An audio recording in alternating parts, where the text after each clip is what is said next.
Taigi, šiandien pirmadienis, važiuojam į Kroatiją, esam Brno, Čekija, pagal vaizdus iš nugaros matot, kad situacija labai įdomi, šiek tiek nuotykių. Taigi, atvažiavom vakar į Brno su pradurta padanga, paremontuoti nėra kaip.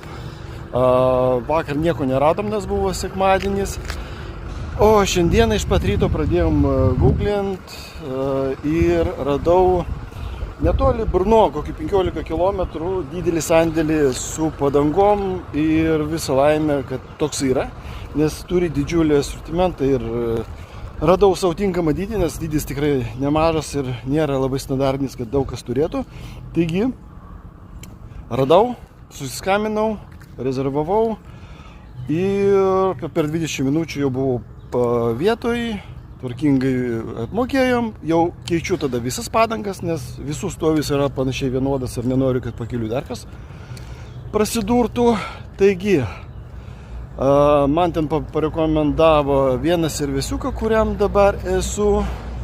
Taigi, išlaidos už padangas kažkas apie 20 000 kronų, jeigu neklystu, kiek daugiau nei 800 eurų.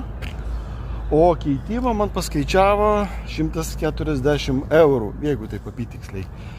Taigi, dabar keičiam ir važiuojam toliau į Kroatiją. Tikiuosi, bent jau iki antro savo punkto davažiuosim be kažkokių papildomų rūpesčių.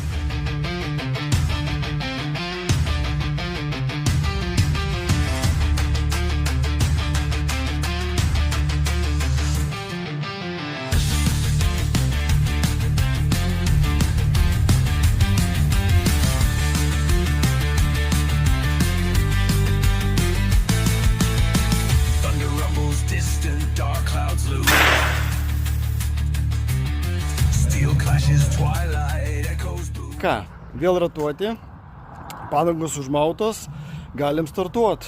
Turim pamoką tokią, kad jeigu bent mintis yra, gal verta ar neverta keisti padangas prieš kelionę, tai tikrai verta.